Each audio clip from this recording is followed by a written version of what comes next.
सर्वांना स्वाभिमानी जय भीम।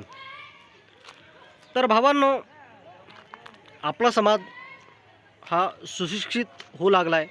काही आंबेडकरी चळवळ करतायत की त्यांना माहिती आहे, बरोबर, की त्यांना माहिती आहे की आपला समाज अजून अर्धा झोपलेला आहे, बरोबर। तर भावांनो, आता ही जी घटना आहे ही जबलपूरमध्ये घडलेली आहे, ठीक आहे। तर जबलपूरमध्ये ही जी घटना घडली, तर काही मुलांनी त्यांचं पाणी बाटवलं म्हणून त्यांना मारहाण केली पाण्यासाठी फक्त, ठीक आहे।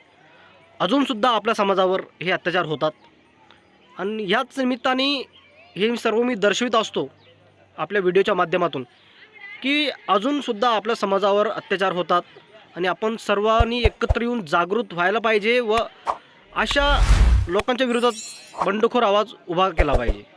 तर अशा लोकांना शिक्षा झाली पाहिजे, ठीक आहे।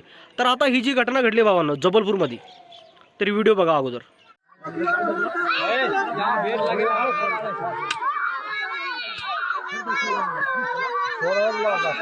तर बघितली भावांनो व्हिडिओ। तर ह्या मुलांची फक्त चुकी एवढीच होती की यांनी त्यांचं पाणी बाटवलं पिण्याचं, बरोबर। तर भावांनो, मुलांना लाठीनं मारण्याचं काम चालू आहे, बरोबर।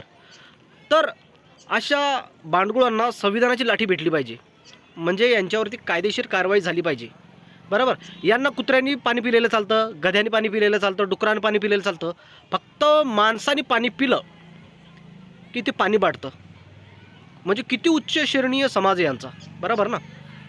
तर अशा बांडगुळांना भावांनो कायद्याचा धडा शिकवला पाहिजे आणि असे अत्याचार जर कुठं झाले आपल्या समाजावरती तर ते थांबवले गेले पाहिजे।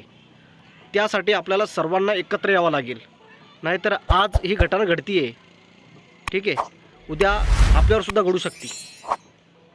त्यामुळे जागृत व्हा, संघटित व्हा, संघर्ष करा, हे डॉक्टर बाबासाहेब आंबेडकर म्हटले होते। पण आता सध्याच्या परिस्थितीमध्ये तसं नाही आहे, सर्वच आपापल्या कामामध्ये व्यस्त आहे, कोणीच समोर यायला तयार नाही, बरोबर ना। फक्त एक जो झेंडा घेऊन समोर जातो तोच लढतो, बाकीचे फक्त हा लढतोय ना लढू द्या, हे चालू सध्याच्या परिस्थितीमध्ये।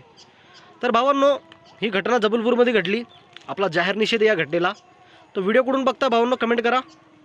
जय भीम आणि जय संविधान।